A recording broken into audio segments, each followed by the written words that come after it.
дар давраи донишҷӯи оила барпо кардан хуб аст ё бад? Дар ин бора чӣ фикр доред? намедонам чие. Хай ба фикрам дар давраи донишҷӯӣ намешавад. Хай ҳоли чие барвақт хай ба фикрам бароям мешавад. Не, албатта. Донишҷӯ бояд хонад аввал, соҳиби диплом шавад, соҳиби кор шавад, баъд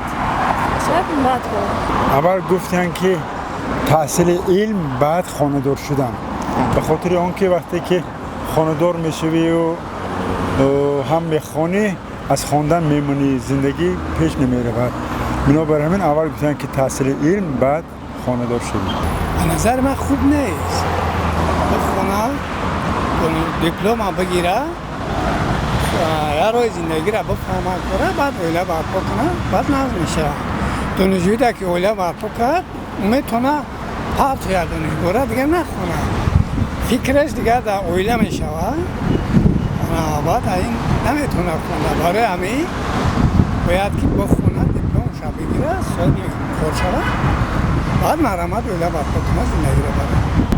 با فکر ما که نه در ایام دانشجویی اگر کار کنه خیلی شرایط زندگیش نقص باشه کار کنه بعد چخیل درسو در رسیدگی میکنه چخیل درسو میخونه وقتش کم دانشجو خودش همو اگر که مثال دانشگاه بخونه خودش ای سحر تا ساعتای همین 3-4 بعد کی وقتی که استراحت کنه کی عصبش آرام باشه تو که درسا در رسیدگی بتونه. حاضر اگر شما معلوم کنم من 7 بدرم در همین دوره‌ای که من زندگانی کردم خطی اویله خودم همه اصلش وابستگی دارد اویله ناز زن و شوهری ناز کرو وقت با ناز میشه هم فهمش میشه مهر و محبتشون شد مهر محبت دنیا با از هم بهترین ما میگیم که همه هیچ دنیا همه هیچ با هیچ نپیچ